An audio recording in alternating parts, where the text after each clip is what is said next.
Welcome back to WRPL. It's a podcast where we talk about all the things we were watching, reading, playing, and listening to. My name is Ben. And I'm Steve. How's it going, Steve? It's going well, Ben. We're in a different location this time. I think we've only recorded here twice before. Yeah, I'll say twice. We're out of your super cool man cave and in my boring ass living room. But at least we're on couches this time. Yep, and we traded my dog for your cat. Yeah. No, he has nothing to say. Nope. All right. So we were supposed to talk about Hunger Games. Once again, Steve can't see new releases. Very busy man. Can't do much of anything. Thanks a lot, Steve. We're going to talk about Please Don't Destroy the Legend of Foggy Mountain? The Treasure of Foggy Mountain. Yep. Yeah. The SNL Please Don't Destroy guys made a movie on Peacock. We're going to talk about that. We've got a couple of TV shows and a couple of movies. Let me start with coughing. Last episode, you coughed so goddamn much. It was so fucking annoying how much I had to edit it out. I coughed? You were just like... And so I went to... And... Just gotta say, if you got a cough, wait like a second. Because you jump back into it a little too quick. But, you know, I'm not... Wow, I didn't even realize. You even apologized during the episode. I cut it all out. No one heard any of that, but I'm one to talk. I'm like Coffee McGee. So let's start with a roll. Since we are in a new location, we don't have our die, so just imagine the sound of something rolling. Here, hold on. All right, this will be our sound. Okay, I'm gonna roll. That's pretty good, actually. Yeah, I rolled a 13. Okay, you have to just believe me. And Steve, you're gonna roll. Oh, 99? You got a 20. You son of a bitch. But hey, I am so talented. You're really good at it. Even on the digital format, I am just crushing You it. click a button and there you go. All right, so I wanted to start with a couple of news. And I like news. Last week we talked about Coyote versus Ugly, and now it got...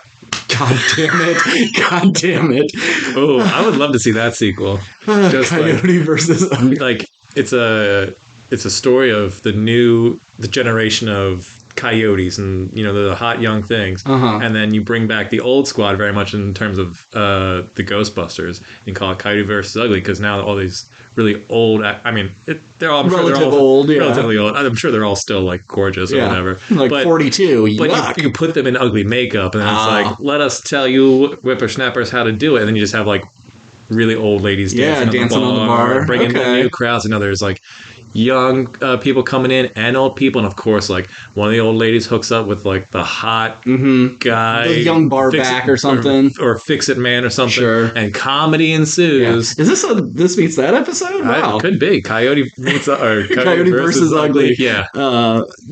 We talked about Coyote versus Acme last week and how Warner Brothers just scrapped it. I guess there was enough blowback from the director and creators and people who have actually seen it and said, how the hell do you not think you're going to make at least $90 million? Because that's what it cost to make the movie. They were only going to get $30 million for that tax write-off. And like, really? You're just going to take a $60 million loss? So I don't know enough about business to know if that's a good move or a bad move. I would think that's pretty bad, but they're shopping it around. There's a chance we're actually going to see it. So fingers crossed, because I think that's a really fun concept. I do too. I just think there's a good chance that all this hype for it'll come out and be like, yeah, it's fine. Yeah, it's fine. Yeah, it'll make like $250 million, and we can say to the studio, "Oh, see, if you just have faith in your projects, you can make some money." And then, but everyone behind the scenes will just be like, "Nah, it wasn't really all that good. It was fine." Nah. We'll see. Yeah, or we won't. Yeah, maybe.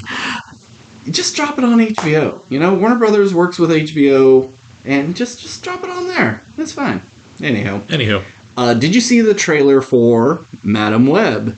Oh, thank you for bringing this up. I did. That was a trailer. It sure was. It reminded me of the kind of movies they made back in like the early 2000s. Sure. The Daredevil era. Yeah. Yes, that's a good comparison. Yeah. I'd say Daredevil's like the best comparison. When you're talking about like old early 2000 comic book movies, you can't compare it to X-Men. It's a different thing. Yeah. Fantastic Four is a little bit different. Ghost Rider is different. But Daredevil's like the perfect example. Yeah. So I would put it in a Daredevil vein. It looks not good.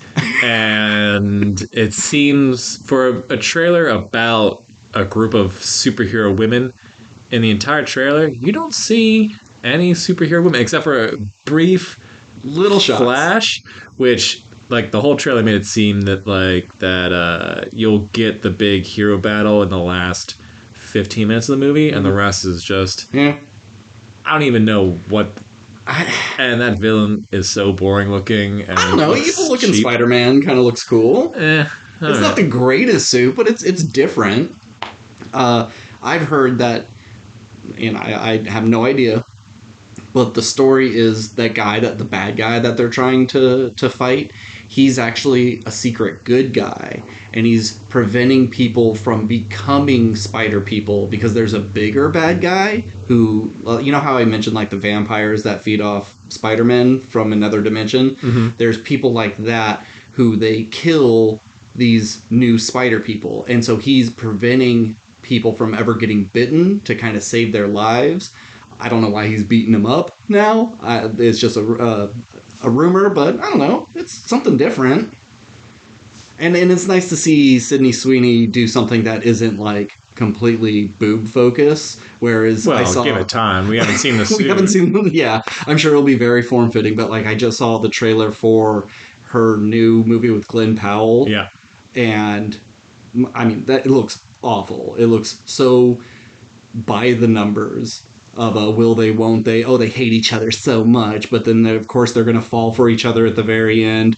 But that's very super sexualized as well. So it's nice seeing her do something else. But I never really pictured her as an action person. Mm. And you know I just said it's nice not seeing her get sexualized, but she really would make a better Black Cat than any sort of Spider Woman. But I'm excited. I didn't even know this was like this far into production. I know it was getting made, but I didn't think it was like practically done. Yeah, I just don't care. Well, yes, you don't care about most superhero things now.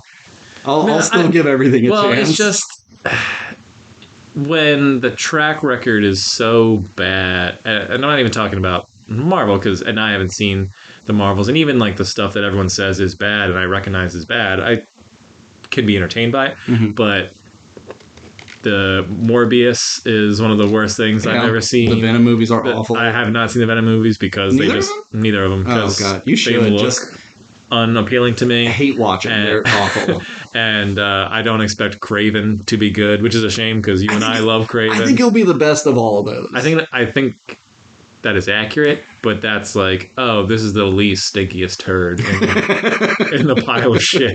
You know? Yeah, that's very true. So anyway, so before we get into some of the other stuff, I just had a theater experience when I was watching the new Hunger Games movie.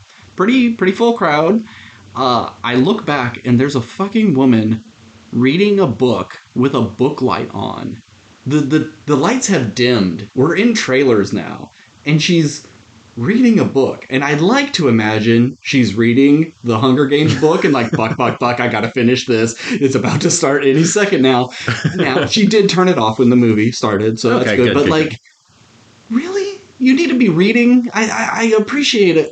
People who still like to read books, but to the last moment, just get off your book. You Gen X. These damn Gen X and boomers always reading their books in public. Yeah, that's I haven't seen that one before, but you know, I'll go the other way. I will take a person reading a book in a theater with a light on and then turning it like it seems like a very pleasant thing. I wouldn't. It's a little different, but yeah. I'll accept it. I appreciate her passion for stories. So I'll start. I saw Thanksgiving. Eli Roth's latest horror film, based off the fake trailer that they played in between Planet Terror and what's the other one called? Planet Terror and Death Proof. Death Proof. Thank you. The Grindhouse. The Grindhouse double feature. Yes. We got Machete. And so now we have this. Now we just need Werewolves of the SS with Nicolas Cage. That was like the Rob Zombie trailer. And don't. That's from Edgar right. Wright. That one feels like the most like complete parody. There's not a story there. Yeah, no. That's just like You just know it's a haunted house. It's a concept that 70s trailers would have done. But I was always wanting Thanksgiving just because in that trailer they do a trampoline bit where a knife goes up and lands on it, which is in the movie. Of course it is. It's not as vulgar as the trailer. I was going to say, at the end of the trailer, isn't he having sex with the turkey? Ooh. I don't remember that. Is it? I should have really rewatched that trailer, but so Thanksgiving is pretty much there was a Black Friday sale at this big mega mart in this Massachusetts town, and people got trampled.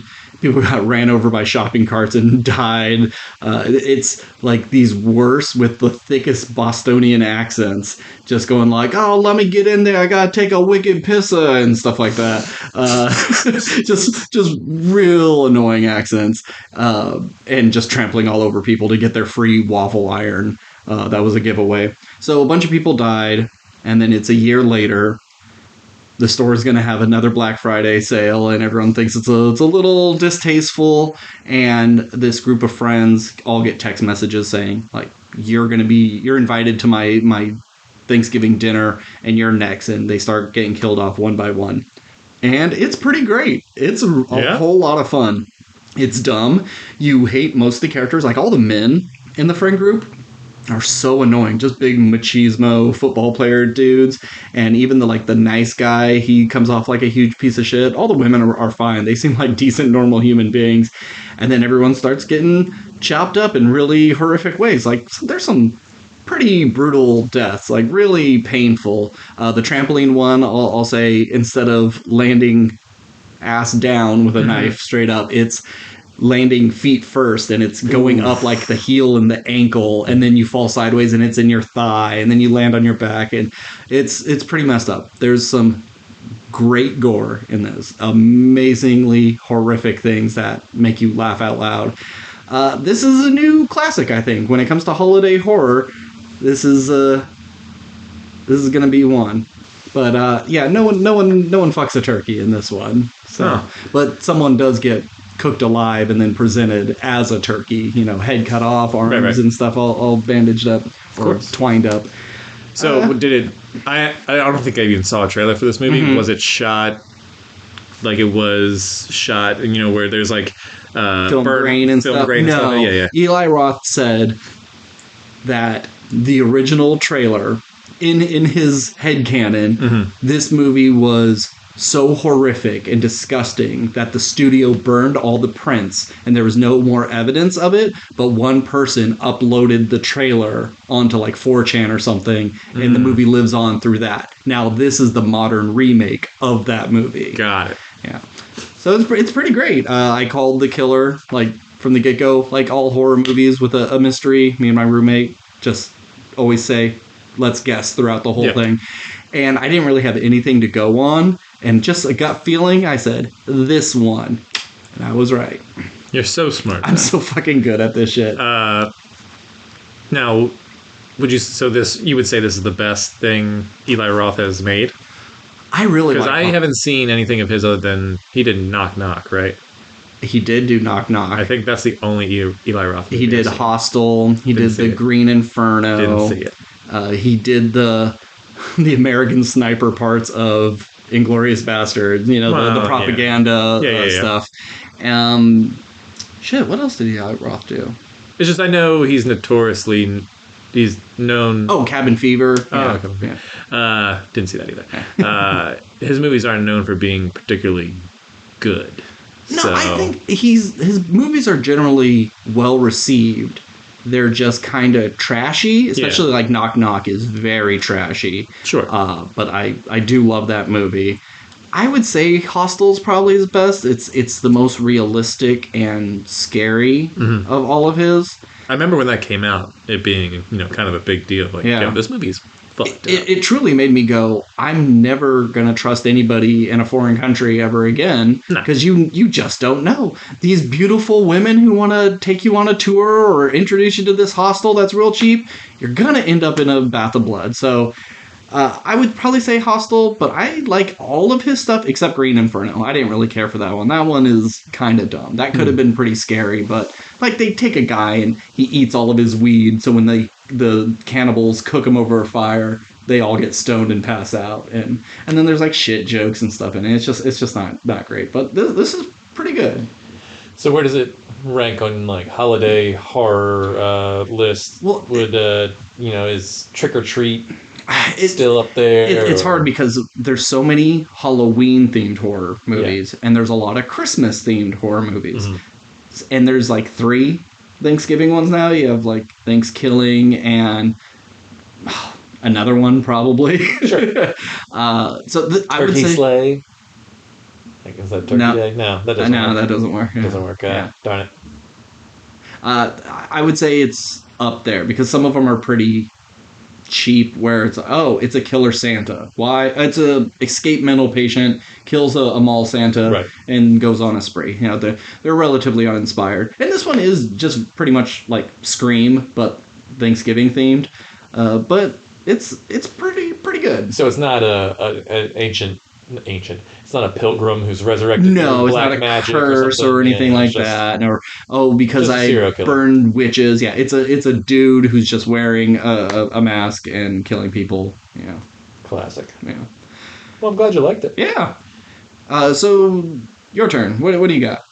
I watched the first episode of Monarch: Legacy of Monsters, the new Godzilla show that doesn't put Godzilla in the title, which is interesting. Or we're going to weird choice. Yeah, we're gonna because nobody knows what Monarch is. No. It was the thing in the background of a lot of those movies, but nobody's really, rooting for the Monarch team. Yeah, and so this is a new show on Apple, and it's about a group of people in different time periods, kind of uncovering the mysteries of the monsters who, live among us. And it follows the events after the first movie. I don't think the Kong versus Godzilla that hasn't happened yet? I don't think so. Okay. I think the first movie takes place in 2014, and this is like 2 years later. Okay.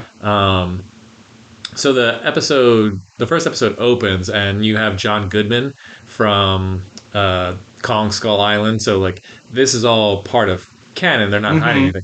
And he's kind of the early stages of Monarch or whatever. Doesn't matter. But like the point is, the opening bit, you're on Skull Island. Okay. John C. Reilly in it? John C. Reilly is not in it. No. It's just a brief 2-minute thing that just sets up what comes later. We follow a young woman who finds out I'm not going to spoil like everything for you, but it's just like her dad has a second family, and she goes to Japan, and this is after Godzilla has like rampaged through San Francisco, killed Bryan Cranston. Yeah, and so now there's Godzilla routes and then warning systems, and people go underground in case there's a warning that Godzilla happened. You do see Godzilla in the first episode, but it is just a flashback to when he's crossing the bridge in San Francisco, and it's a really cool shot. But the first episode doesn't really feature a lot in the monster department. It's it's the first episode. It's set up, you're introduced to the characters, and Anders from Workaholics. He's a character, but he's in a flashback bit. He's a researcher, I believe, for the Monarch team, and Wyatt Russell is the military guy who is kind of like his and his wife's bodyguard as they do science stuff, and it was okay. Yeah, the whole episode, I was just kind of like, let's get to some monster stuff. Yeah. That's what we're really here for. Because the worst part of all those movies are the people. And I understand you need to give a human element so the audience has people to root for, and can exposition dump stuff, but this just seemed like you're not really learning from anything. It's just going to be, my concern is that it's going to be 8 episodes of a bunch of human stuff, and you're going to get to the final episode, you're going to have a big, cool monster fight of something or other, and then it's just going to kind of end. And but special effects wise, it looks just like the movies. Apple don't skimp. Yeah, nothing looks cheap in this show. It's mostly, other than Wyatt Russell and Anders from Workaholics, it's all people I haven't really seen before. Okay. So I don't know if more cast will be introduced or whatever. But I mean, no one's like blown me away. There hasn't. It was a starter episode, so we'll wait to see. I know episode 2 is also out, and it's released weekly. So when I finish it all, I'm sure I'll have more thoughts. Okay. But as of right now, it wasn't a show where I was like, you gotta watch episode. But you are going to finish it. We'll see how the next 2 or 3 episodes go, because I'm not afraid to drop off of the show, because I wasn't. I'm watching it because I knew you'd want to talk about it. Okay. So is Wyatt Russell just young Kurt Russell? Yes, but we haven't been introduced to old Kurt Russell. Okay, all right, that's cool. And it's nice to see Anders getting work. The other 2 workaholic guys get a lot more play. Yeah. And so it's nice to see him. I think that last thing I saw him in was like The Interview. He's in The Interview? Yeah, he's just at the beginning, and he's kind of just shitting on Seth Rogen. And okay. Yeah. Okay, cool. I also started a show. It's on Netflix, so it's all out, but I've only gotten the first 2 episodes. It's called Bodies. Have you heard of it? I have seen the poster of Bodies, and I have scrolled past it. Yes, it is something that... I have no idea what it's about. If you don't watch the trailer, you would just go, meh, I don't care. It's another Netflix garbage thing. And it may be garbage, as it goes. You're so good at selling these shows. So here's the premise. It's London, 2023. There's a detective. She chases some suspect down an alleyway, and she finds this body. It's naked, and he has a bullet wound to his eye. And they're they do a scan on it that they can't even find a bullet in the head. There's no exit wound, but there's no bullet there. And they're like, whoa, this is kind of weird.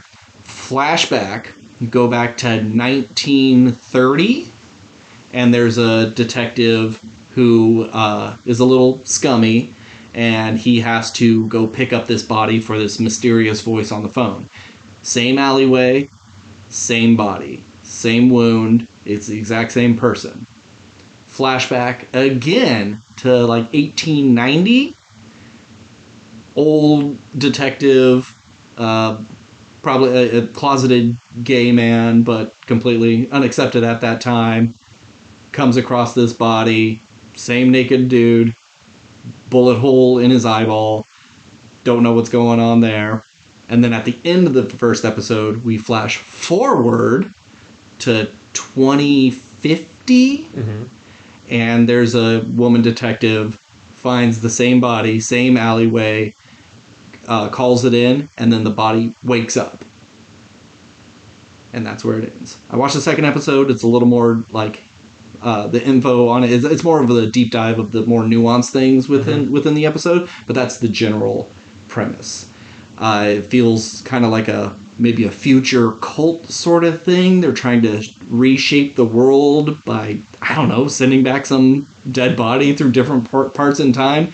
I'm not 100% sure where this show is going, but I'm interested.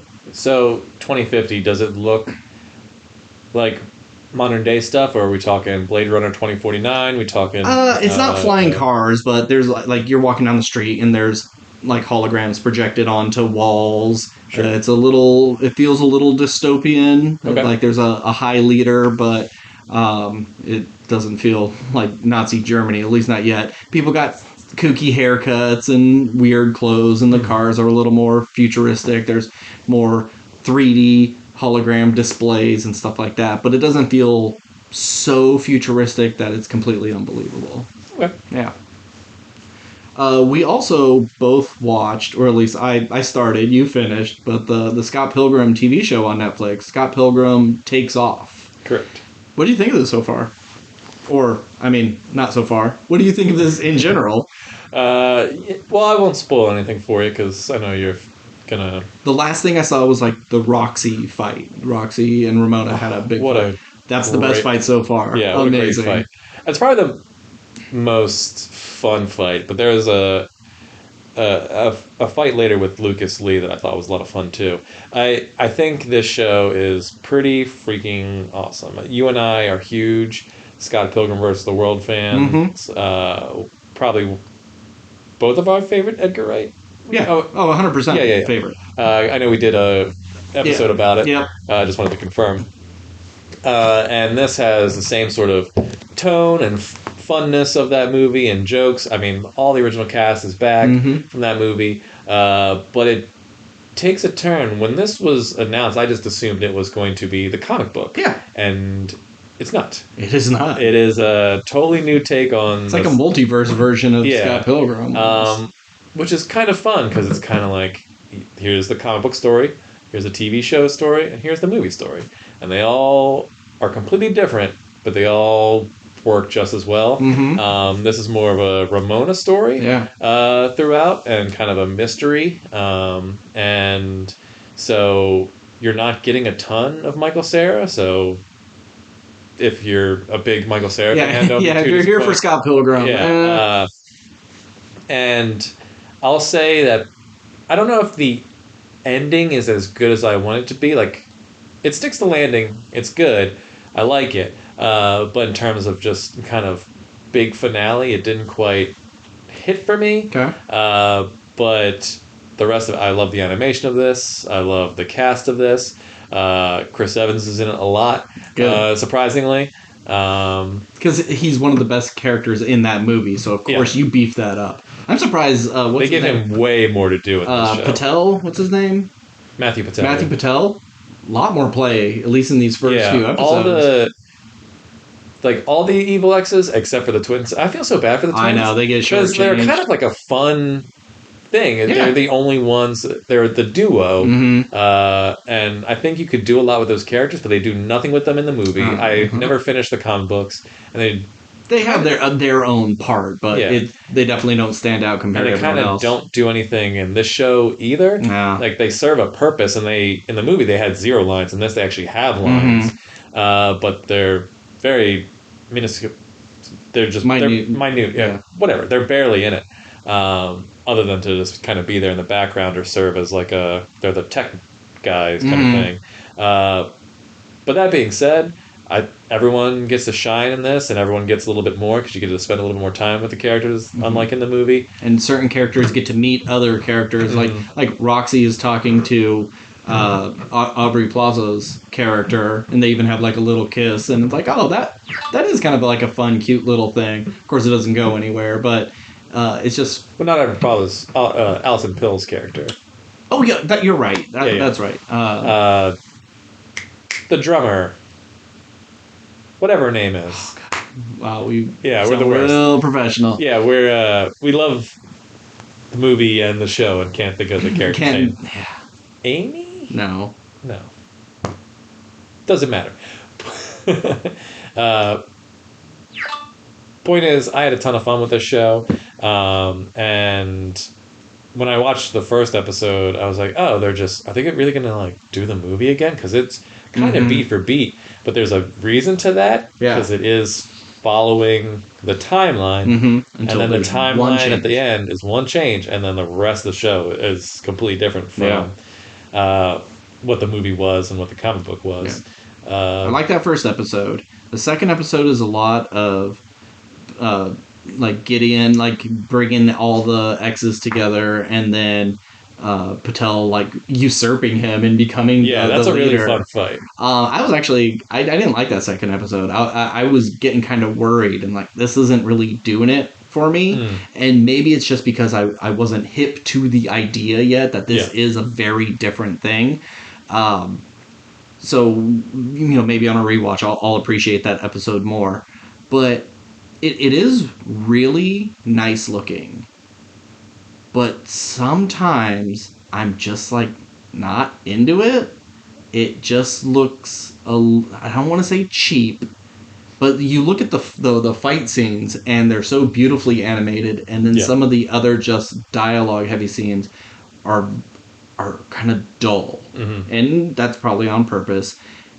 But my main issue is you can tell none of these people recorded at the same time. They feel like there's really big gaps in between lines at times, and it just feels like it doesn't have the urgency of the movie, and it just feels kind of sluggish. And it's crazy that an animated show could be less vibrant and spectacular looking than the live action.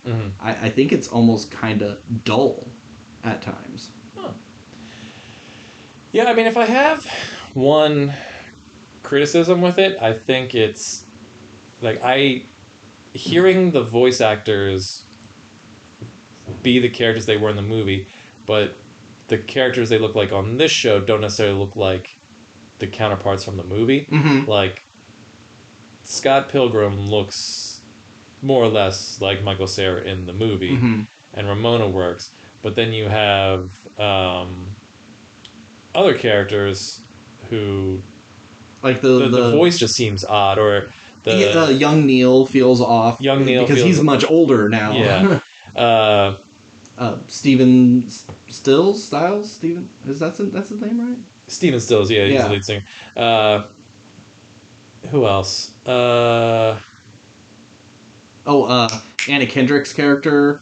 Anna Kendrick has totally different like hair color and stuff. And this is just a minor nitpick. It really doesn't take me out of the show or anything. It's just sometimes I'm hearing the voice and I'm just imagining that actor or actress, but then seeing the character that doesn't match up that is on this other thing that looks like them. It's kind of weird like that. If you like the video game, you're gonna like the look of this. It looks just like the video game. It looks just like the comic. So you are gonna have, and it's weird because you read the comic, you watch the movie, and you go, this is cast perfectly. Everybody looks like their parts. But then when you watch this and you go, oh, that's supposed to be this person. And you kind of, it doesn't work as well. I don't know why that is.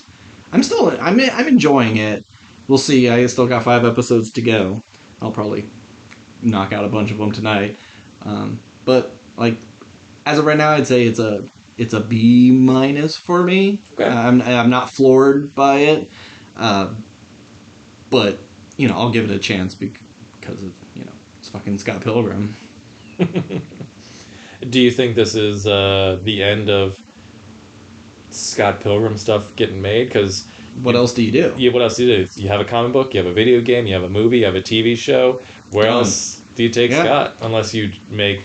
I mean, I could see them maybe making another video game. Sure, but it would, But if it's all about evil X's, I mean, unless it's, Scott teaming up with the evil X's to take down the long-lost 8th X who doesn't... But I mean, Scott is the 8th. So they break up.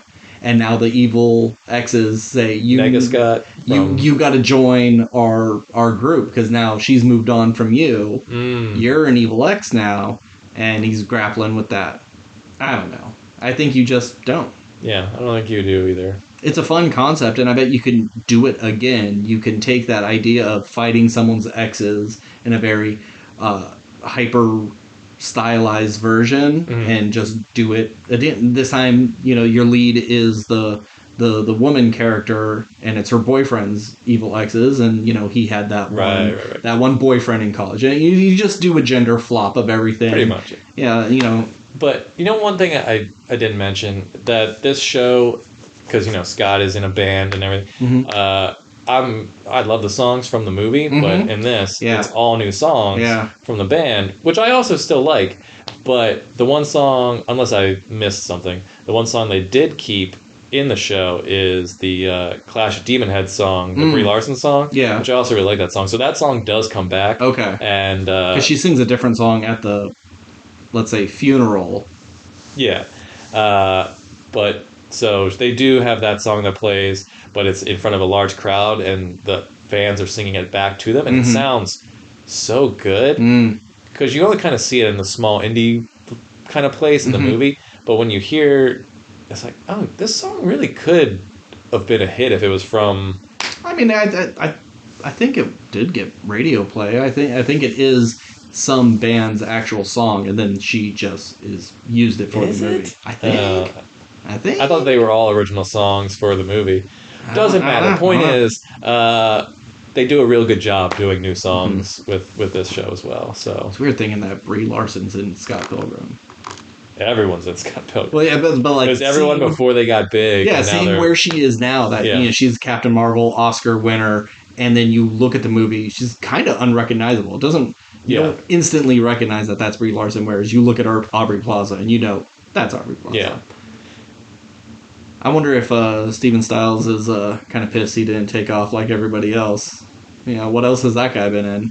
What's even his name? Yeah, Mark Webber. Is it? Yeah. Oh, fuck you. All right. I'll have to take your word on that. Took me a second, but I'm pretty sure it's Mark Webber. And you have nothing else, right? That's it for me, boss.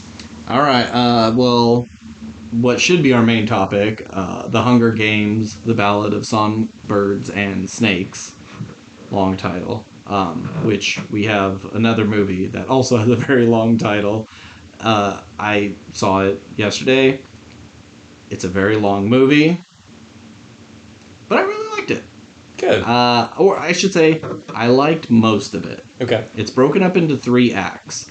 And does it say Act 1? It says Act 1, the something. Act 2, the ballad. Act 2, the song. Yeah. The songbirds. So Act 1 is really learning about Coriolanus Snow. There's 2 characters with... His name is Coriolanus, and then his friend is Serjanus. They both have anus in their name. That's so weird. They go by Corey. He goes by like Oriole, like they'll call him that, or they'll just call him Coriol. There are shortened versions. They don't always say Coriolanus, but it is a strange name for your lead. It's about him and being a kid and surviving the war and being a poor person, even though he's the 10th Hunger Games. This is the 10th Hunger Games. He's him and a bunch of other people are kind of like, they're being schooled and bred and groomed to be the next leaders of Pan Am. But even though he is in the capital, they're scraping by and just starving. It's him, his cousin, and his grandma. His parents are dead. And they think they're going to be announcing like who's going to be chosen to kind of be a right-hand man or woman to the president, some position of power, but the president has decided, nope, we're going to make all these people be a mentor to one of the tributes for the Hunger Games because viewership is down. People don't really like watching a bunch of, poor people kill each other, all these children killing each other. So they got to figure out a way to kind of make the districts root for their people. Mm-hmm. And it really is a great evolution of what we know the Hunger Games are, this huge spectacle. It's on TV. They're celebrities, and everybody loves them, even though they know they're going off to die. In this, they just like pack them into a truck and then dump them in a zoo. Like you could come to the zoo and look at the tributes, and they don't feed them. They're dirty, and it's just like miserable. And the arena is, smaller than a football stadium. It's relatively small. And they haven't quite gotten the technology to work out like with the drones and stuff. They just like fly into you and like bash you in the head. You got to like dodge it. So they want to get viewership up, and Snow has these ideas of, well, if we humanize these people and make them care, get them on camera, do the gifts with the drones, we can get viewership up. And he was one of the main instigators of really zhuzhing up the whole Hunger Games, because it was kind of a brutal, disgusting thing in the beginning. So he meets, what's her fucking name? Lucy Gray, and she's from District 12, and she sings. She was like, I guess the inappropriate term would be like she was a gypsy. They would like travel from district to district performing, but then they got locked in 12, and they're not allowed to leave. She's not well liked by some of her people, but she has a great voice, and she's really wins over the audiences from the get-go. Like, she just starts singing, and people start crying. They are very easily manipulated by a song. And of course, he starts falling for her, and like, you got to do what you got to do. And Act 2 is the actual Hunger Games, and like, there's a person who's gets drawn that's like sick. She's coughing the whole time. She has like tuberculosis or something. There's a dude who's missing an arm. There's a little girl who is probably no more than like 10, and she has Down syndrome. And like, she's in the fucking games too. It's really kind of like sad and pathetic. I mean, if you're pulling from millions of people, or at least I don't know if there's millions of people in the world though. Yeah. Yeah, I mean, I guess it's a big war, but still, like, what are the chances of getting all those? Yeah, you know? Yeah, they got some real winners and some real losers in this one. And of course, there's always one that... Not that having like a missing arm makes you a loser, just... No, yeah. It makes it harder for you to win. You look at some of the later games and how people have trained and they volunteer, and they're peak specimens, and then like, this dude just is missing an arm. Like, well, suck it up. You got picked. Oops. So yeah, they dump him in the thing, and they gotta fight, and he's given her like rat poison in a little compact that she like poisons water with, or like dusts it through an air vent and gets people sick. And so she does kill people, but it's more like one evil chick who has coaxed other people to like be her lackeys. You know, it always happens. So this arena that's smaller than a football stadium. So there's rooms and areas you can go into. It's not just one big field. It's from the trailer that it just made it look like it was. It's a big, dirty, rocky area. Yeah. It's supposed to be a little nicer looking, but it gets bombed by rebels, which they gloss over, and so it's now kind of fucked up looking. But you can get into little underground areas like sewers and stuff, but you can't really get out. Gotcha. There's air vents and stuff you could climb in. You're really supposed to kind of stay in this one thing, and the Hunger Games generally are kind of over and done within an hour or so. Yeah. This is the first time it's actually taken a long time for people to get killed. So there's no crazy gimmick in this one or anything? No, not really. Straightforward gladiator just style. Kill each other. Do what you can and kill each other. I really like all the actors. The dude who plays Snow, he reminds me, especially when he cuts his hair later, he looks like Eminem, young Eminem, mixed with Grant O'Brien. Okay. It's really bizarre. What's her face who plays Lucy Gray? What's her name? Rachel Zegler. Yeah, she's a great singer, but she's putting on this like thick accent, like she's from the South, and I don't buy it. Mm-hmm. And she sings a lot in this, and sometimes it's like, just shut your fucking face. And like, I'm sick of hearing you sing. She's fine. Her character is a little messy, and I don't really believe her as like a real person, but she's all right. His friend Serjanus, and it's one word. It's not Sir Janus. It's Serjanus. Oh, okay, yeah, got it. It's weird. Yeah, because they keep calling him Sir Janus. Like, why are they calling him Sir? It's like, just call him Janus. No, it's Sir Janus. His friend is really good, but the best person is Jason Schwartzman as Stanley Tucci's character. Yeah, Jason Schwartzman is great. He's really funny. He's, I guess, Stanley Tucci's father. They have the same last name. Okay. And there are people who, like Snow, the other mentors. There's one who has the same last name as Plutarch Heavensby. So there's some sort of ancestry there. And then another one, I can't remember. Wes Bentley's character. There's someone that has that same last name. Gotcha. So, but do they have the same weird mutton chops? No, they have weird outfits. Like, it's like red pants, red sports jacket, but everyone wears a skirt over the pants. It's really bizarre. Huh. But it's the Capitol. They got kooky fashion. So yeah, Jason Schwartzman is really funny. He kills it in this. He definitely is the only like levity in the whole thing, and it works. It's like, if you're the host of the Hunger Games, you're automatically the best character in the Hunger Games movies.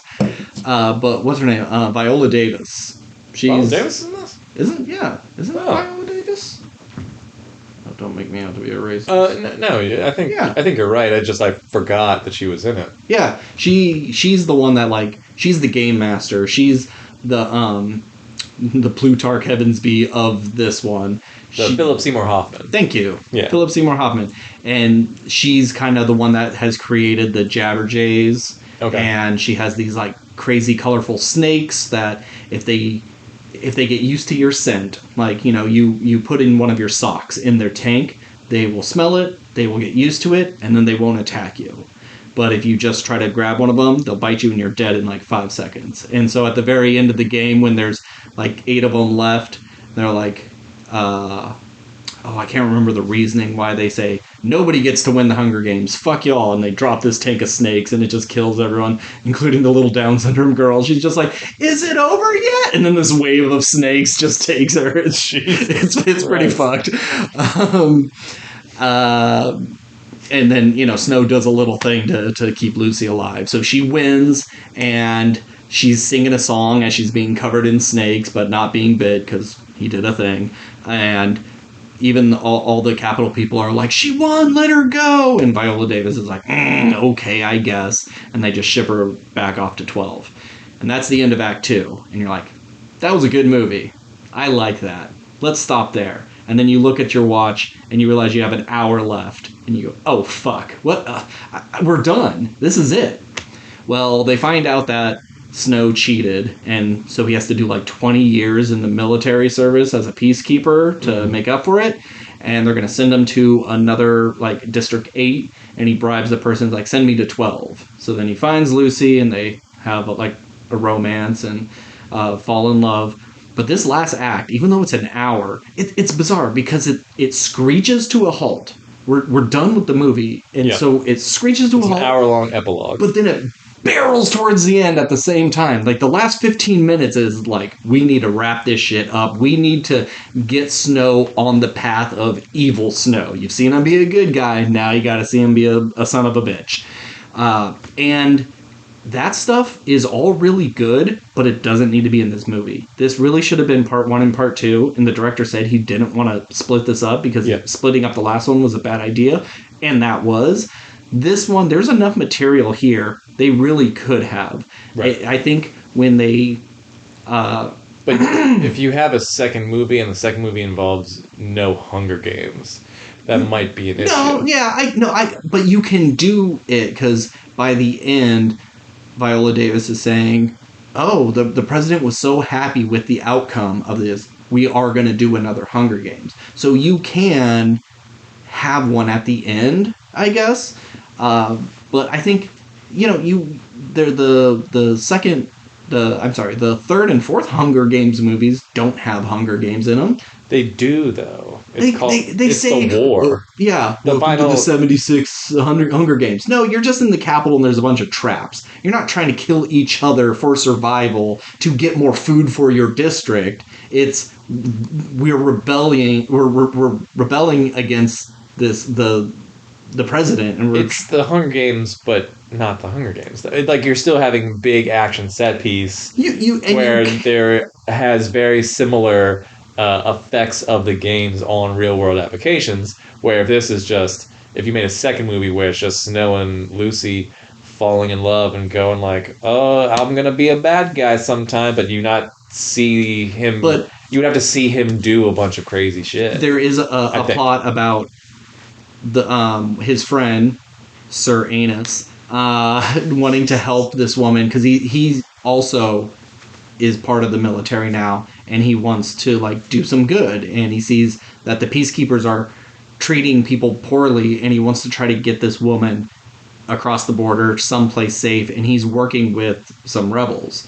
And so you can have Snow infiltrating a rebel group and thinking they're doing good, and sees that maybe it's not the best thing, and there is your big battle where he rats them out and gets a bunch of rebels killed, and a district gets bombed or punished for it. I think it can work. I think it can work too. As someone who has not seen the movie, so stop criticizing it. I'm just saying, maybe I don't know if there is enough material to make two movies, but continue. I I think there is. But yeah, that's pretty much it. It's pretty ambiguous what happens to Lucy. Okay. They have a falling out because I don't know. It's kind of weird. She like turns on him because he kind of lies to her, but it's not anything major. That third act is not as great as the first two. It's a shame, but I do like where they leave it off. You could definitely do more of these, or let's jump again. Let's do Haymitch's the 50th Hunger Games. That was a quarter quell where they had 48 contestants instead of just 24. Yeah, that will be fun. Casting a young Woody Harrelson. Do what's his name? Trident Boy. Let's do his Hunger. Like, you could just pick random ones, and you don't have to necessarily follow Snow. But let's jump to the 25th Hunger Games. It's the first quarter quell. And where is Snow in politics at that time? And you just tell a different story. It doesn't have to be, a brunette girl from District 12 who sings a song and then rallies the people. Or you don't have to do that again. Right. You could have like a shitty person win the Hunger Games. Lots of shitty people won the Hunger Games. I'd like to see more. I just like a battle royale. Yeah. Yeah, it's one of those franchises that, definitely has plenty of stories that you could tell. The question is if it's not a story of rebelling against the dictatorship and all that stuff. I mean, these are based on young adult novels. Sure. That you do, big tropes of that is a love story, and it is rising up against the authority and stuff.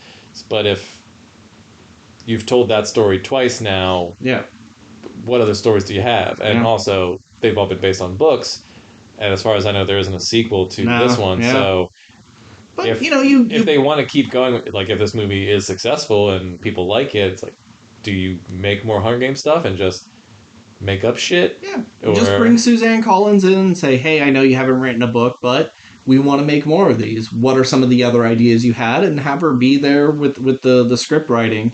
And I'd be fine with that. It doesn't have to be based off of a book. I mean, I'm fine with that too. I'm just saying, I don't know. Do you run the risk of... is part of the reason these movies are successful is because they are fully completed books? Sure, yeah. And would doing something original be harder? Yeah. Or would it be easier? Yeah. Or would no one care? Or would people go like, well, if Suzanne Collins has nothing to do with this, then maybe I don't think this will be any good, Who's to say? But so a couple little things real quick and then we'll move on.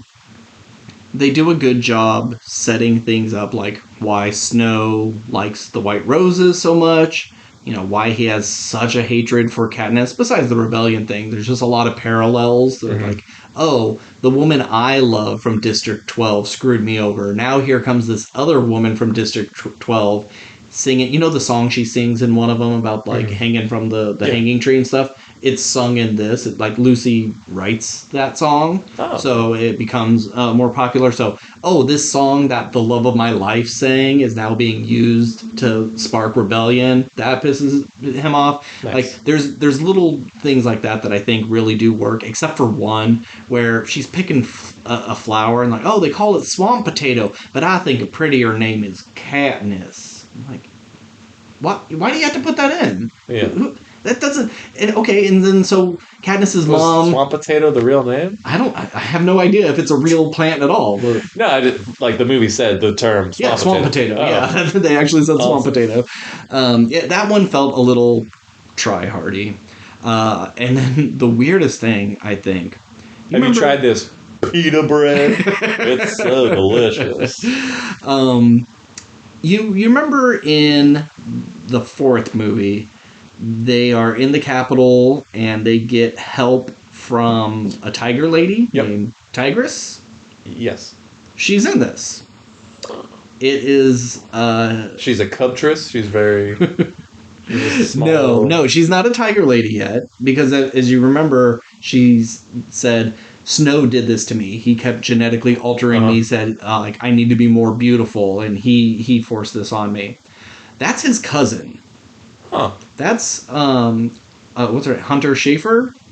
Is that her name from? Oh, that's who Sherry plays in this? Yeah. I just thought she was going to be one of the contestants. No, she is Snow's cousin. And the one that's like, you don't need to be like your father. You could be a good man. And then by the end is like, you're exactly like your father. So eventually, like the only family he has besides his grandma, he eventually starts genetically changing this woman into a cat person. And that person in that fourth movie is like 80 years old. Okay. I just thought that was very weird. I mean, well, they also genetically engineer, like, people to become those dog things. Those dog things in the swamps, or not the swamps, you kind of, in the sewers. Swamp potato. They can make super creatures or whatever, sure. So I don't... But Snow is also he's like coughing up blood and he's sick, so if he can make people last longer, why isn't he doing it to himself? I don't know. It's just a weird thing for them to add to this. Yeah. Why does she have to be his cousin? And why would he do that to her? So, I don't know. Because he's a bad guy. He's a bad guy. He's a real bad guy. Oh yeah, and Peter Dinklage is in this as well. And who does he play? So Snow's dad and Peter Dinklage, they were best friends, and they came up with the Hunger Games after the war. Uh-huh. And he came up with it just like in a drunken stupor, kind of like a joke. And then Snow's dad ran with it, put both their names on a proposal, and then it went into effect. And now he's like a morphine addict because this idea he has sends people to their death every year, and he has to like deal with the tributes and the the mentors and stuff. The mentors, yeah, he has to deal with them, and so it just weighs on him. And everyone's like, "Oh, I can't believe they allow him to even speak publicly because he's just like drinking morphine in front of everyone. He's a little drunk." He does as best as Peter Dinklage does, you know. Yeah, he's fine, but you know the performance he's putting in. This is the paycheck movie. Yeah, probably. Yeah, he still does it. But. Fair enough. But yeah, I really like this. I'd say it's better than 3 and 4, but it does kind of suffer in the end. But the lead who plays Snow, I looked up his name and I forgot it. He hasn't done a whole lot, but so like what a good big break, and he's good in it. Cool. Yeah. Whew. It's a lot of talking. God, last episode. It's just all me talking the whole time. Just yakety yak. You love to yak. I know, but I need more from you sometimes. I try, but you know, I can only interject with so many questions. I know, but there are sometimes some things I'll talk on and on. And you're like, okay, I guess we're moving on. So let's move on to our main topic. Please don't destroy the Treasure of Foggy Mountain. Mm-hmm. I got it right. A lot of syllables in that one. You know more about these guys, so I'm going to let you intro this. Sure. Please Don't Destroy is a group of 3 friends who are all writers for Saturday Night Live. They've come to recent fame in the past 2 years or so. From their digital shorts, they've kind of taken on the Lonely Island role over at SNL. And this is their first full-length movie, produced by Judd Apatow, and having some fun guest stars in there. But not as many as I thought. Not as many as I thought. There would be a ton of people. Here's Danny McBride for some reason, you know. He would have been good instead of the Gaten Matarazzo? Matarazzo, yeah. Matarazzo. I could see Danny McBride coming in as some hotshot asshole. Yeah. And so this movie is 3 friends who are in their mid-20s. 26, I think they said. 26, and they are kind of... 2 of them are moving on with their life, and one just feels like he's getting left behind. And so they, in a last-ditch effort to try and like keep their friendship spark alive, they decide to... with new information, try and find a treasure from their youth. This treasure that's worth $100 million that no one can find in this mountain. The bust of Marie Antoinette. Which I love how stupid that is. It's not a crown. It's not a necklace or anything. It's just a bust of Marie Antoinette. Of all fucking people. It could have been anything. history. I don't know. And hilarity ensues. It's a very silly movie. Very much, not to constantly compare them to The Lonely Island, which I'm sure they're so tired of hearing at this point. But it's a compliment, so just take it. Yeah, it is, because I love The Lonely Island. And if anyone doesn't know what The Lonely Island is, it's Andy Samberg and his two pals who... Names redacted. I'm not going to name them. But it's their trio of comedy people who went on to do Hot Rod, Pop Star Never Stop Stopping, a third movie that's slipping my mind. I think they did. Really? Did they do a third movie? I don't think it doesn't matter. They've just been in a lot of stuff. They've been in stuff. Yeah. But these guys don't do music videos. They're not releasing hip-hop albums or anything like that. But anyway, it's very silly. It's very much in the vein of Hot Rod and Pop Star. And I think that about wraps that up. Ben, what'd you think of this movie? I fucking love this movie. This movie is fucking hilarious. This is I haven't laughed this hard in a very long time, and consistently laugh. There's 3 really good jokes and everything else you just kind of chuckle at. Like really hard belly laughs of just the most mundane sort of jokes, just kind of throwaway things, just reactionary sort of jokes of just people responding to someone else and just having a good comeback. And it's just so much better than most of the big comedy releases, which we don't get a lot of big comedy releases anymore. But like the last one was No Hard Feelings. I chuckled. Yeah. We had a good time. But this, it's on a whole other level.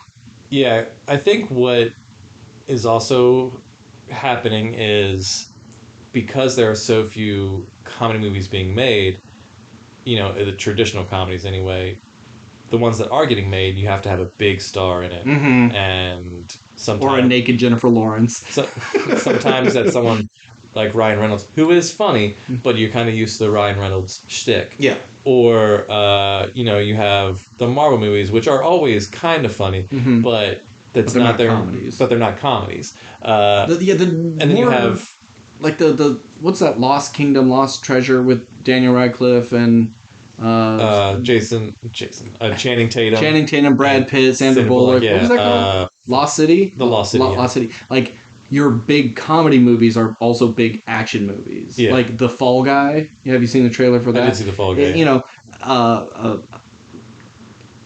What's his name? Ryan Gosling. Jesus Christ, man. Dude, there's too many human beings in the world. I can't remember all their names. Ryan Gosling is a very funny person, but this is kind of like a romantic comedy action movie. Yeah. Nothing's like straight comedy anymore. But what I was saying is we're having big name actors who are funny but not comedians. Yeah. Where, one of the big reasons that in the early 2010s or whatever that, 40-Year-Old Virgin knocked all the Apatow stuff. Yeah. It was comedians who wrote these comedy movies and who actually were also starring in them and funny. Where this is that. This is, I think, why this movie works so well. It's because it's comedy writers writing a comedy movie for themselves.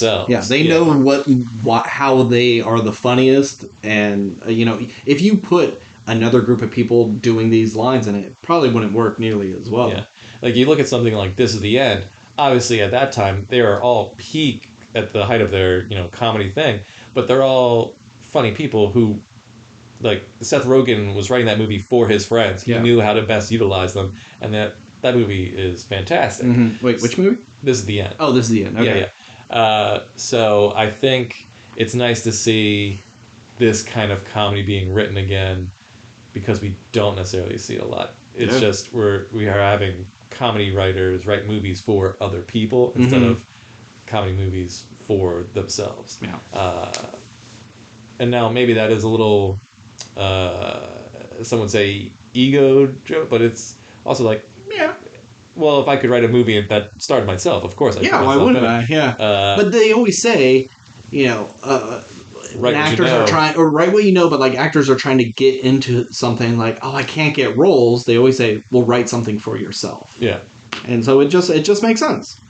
So what is there anything specifically you want to talk about? It's hard to talk about comedy. Yeah, because it really it's just, hey, remember this joke? Hey, remember this? Because they're there aren't always bigger ideas in this. It is, the point is to make you laugh and not necessarily make you think. So movies that make you think, a lot to talk about. This doesn't have that. All right, well, let me say, I'm a huge fan of Conan. He's probably one of my 3 big comedy heroes. Don't ask me why. I just have always really connected with Conan. Yeah. So this is actually his first acting role in a movie where he just wasn't playing Conan. Is it? Apparently, the podcast I listened to where they talked about it, Conan has never been in a movie where he played a character. He has only been in movies and played Conan O'Brien. Which I thought he was great in this. I really liked Conan in this. Yeah. And I'd like to see him in more stuff. Anyway. But it is kind of hard seeing Conan as anyone but Conan. Sure. Like, I can see a Seth Meyers or a... I don't know. What's another late night host? Jimmy Fallon. Jimmy Fallon, yeah. Like, they're in plenty of stuff. Jay Leno was in a cop martial arts movie with Pat Morita. You know, he was an actor. And what? Yeah. Jay Leno was a cop, and Pat Morita was his, sidekick. And it's some movie from, I think, the late 80s. I mean, David Letterman has been in stuff. He was in Cabin Boy. I'm very surprised that this is his first acting role. Do you have, of the 3 guys, do you have a favorite? That's the thing I wanted to mention is it's hard to pick a favorite. I think they're all great. Where it feels like whenever you see a comedy group, one's the weirdo, one's the straight man, one's the handsome dude, or whatever it is, they all kind of fill a role. Where these 3, I feel like, are kind of the same character because they're just all kind of weirdo doofuses, but relatable, but not too over the top. Sure. They can switch whatever. One can be reasonable and the other 2 can be silly. Yeah. And then in the next scene, it's the exact opposite. They could have switched roles for all these people, and they could have all played them perfectly fine. Yeah. Which I think sounds maybe like it's not a compliment, but it is. Yeah. So it's kind of hard to talk about their characters or their roles or whatever because they didn't necessarily stand out in any particular way, other than they were all just really funny. Yeah. I think my favorite character in this movie was probably Martin. Yeah. Because I think he's the one you would expect to not be as... He would be the loser. Yeah. He wouldn't be the one that has the hot girlfriend he's getting baptized for. He'd be the dork that's left behind. Yeah, he'd be the weird one in the group, or he'd be the one who gets the least amount of lines because he doesn't feel the most comfortable on camera. But he, I think, crushes it in this movie. He has my favorite all joke. Of his religion stuff is so fucking the big funny. Suits. The big suits, where the theme of the baptism is 1995 NBA draft.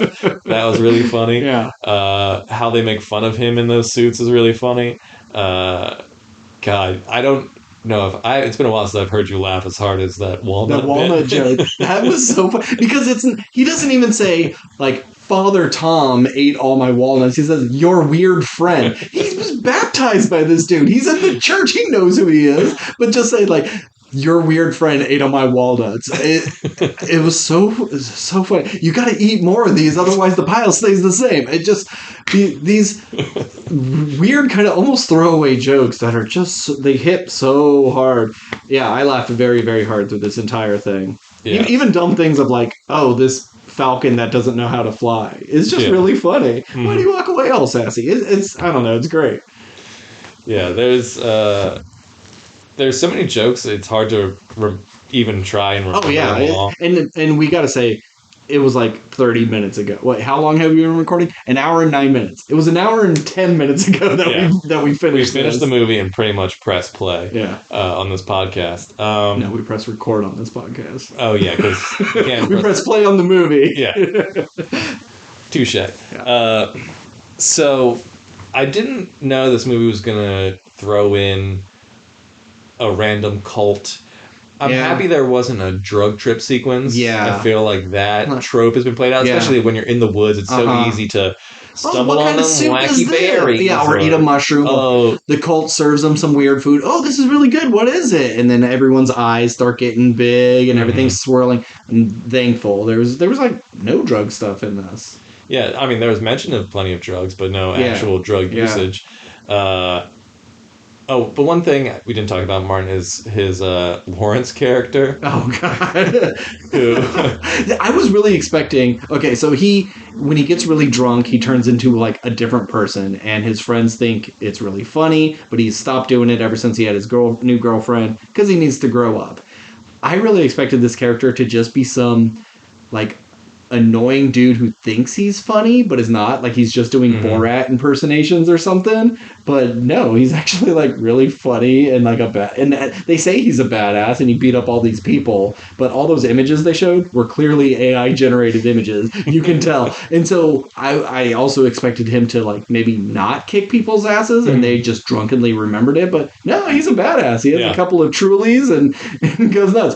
Okay, that'd be my major flaw about this, is you can tell it was sponsored by Truly. They drink them out through the whole thing. Yeah. We watched this on Peacock, and there was a Truly ad before it started. So it definitely... good advertising, baby. But it works. Truly paid for this movie. I'm okay with it, though. And I'm fine with product placement as long as they're not looking at the camera and going like, my favorite Truly is the watermelon. Yeah, it's the alcohol they drink. It could have been Budweiser. It could have been Coronas. My big thing is I think it should have been, even if it was Truly for the rest of the movie, there should have just been one scene where they were drinking JCPenney hard seltzers. Oh, yeah, that would have been fun. Since that was the thing that kind of launched them into the stratosphere. Yeah. It seemed like a missed opportunity. Or you do a thing where like, hey man, you want a White Claw? And they like knock it out and like, I don't drink that shit. And then pop a Truly. It's the exact same fucking shit. Yeah. That's actually pretty funny. Yeah. Guest stars. Yeah, so we have Conan. They kept talking about the big buyer who's going to buy the bus at the end of the movie. And you and I were kind of just like, who do you think it's going to be? I just assumed it, you assumed it was going to be somebody from SNL because we already had Bowen Yang as the cult leader, who I fucking love Bowen. Yeah. I'm happy he's in anything. I think he always brings it. Not to pause you, but did he ever do a Shang-Chi parody when that movie came out? I don't know. Because he, like, I'm think sure he they looks made a lot like Simu Liu. jokes, but I don't think... I remember Simu Liu guest hosted, and they did a bit together.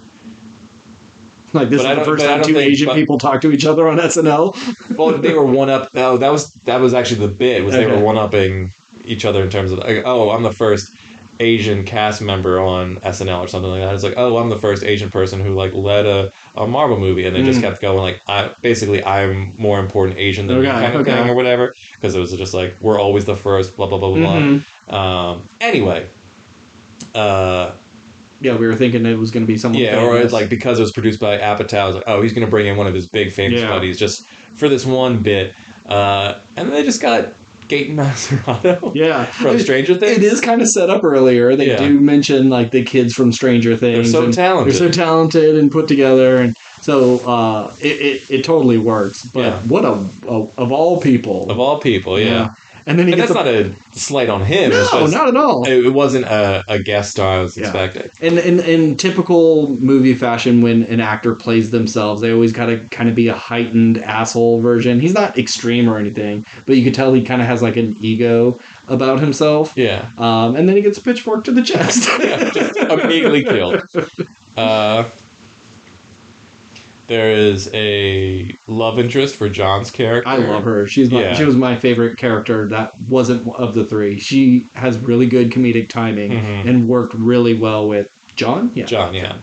I thought she was great, and she reminded me of some other character in another movie. Oh! Yeah, that really narrows it down. But no, cut that, because I don't know where my brain is. I'm tired. Anyway, I thought she was great, and I don't know what else she'll be in the future, but I hope to see her in more stuff, because I thought she was really funny. And I appreciated that she wasn't who you would expect typically in these kind of movies. Yeah, in terms of love interest. Yeah, it'd be the cute, skinny blonde girl that you throw glasses on, and she's the big dork, but that she's actually really. But pretty. I bought their relationship instantly, and they're both thinking that The Grinch is the scariest movie they've ever seen, and it's like, oh, I knew you were like the one. I just think all that stuff's really great, and I think those two together were a great. What's your favorite bagel? Everything bagel with the stuff shaken off. That joke happened so fast. I could see that joke going over a bunch of people's heads. I'm sure we missed a few as well. I'm sure that's such a good. I mean, that is such a good joke. Yeah.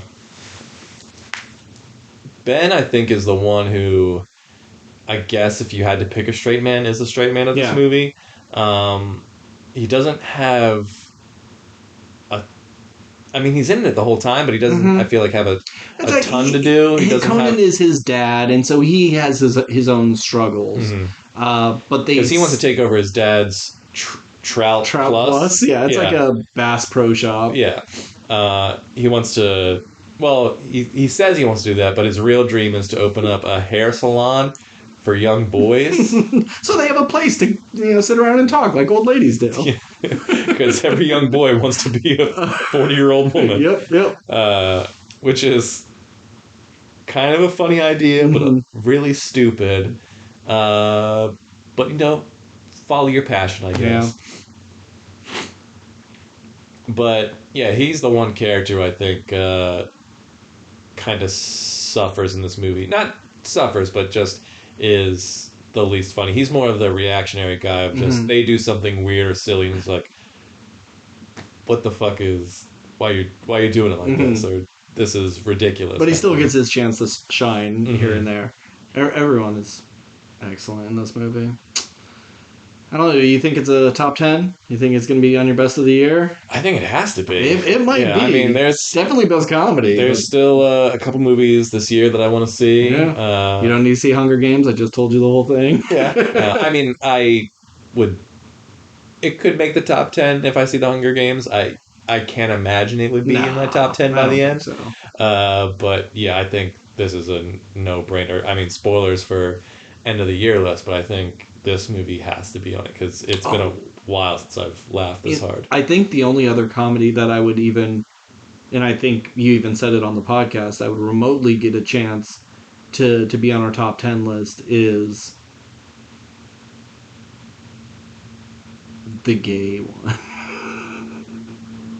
The gay one? Oh, God. The two lesbians who are trying to get... what the fuck is that called? You're going to say it. I'm going to... You Give me the actress in it. No, you don't know that. I don't know that.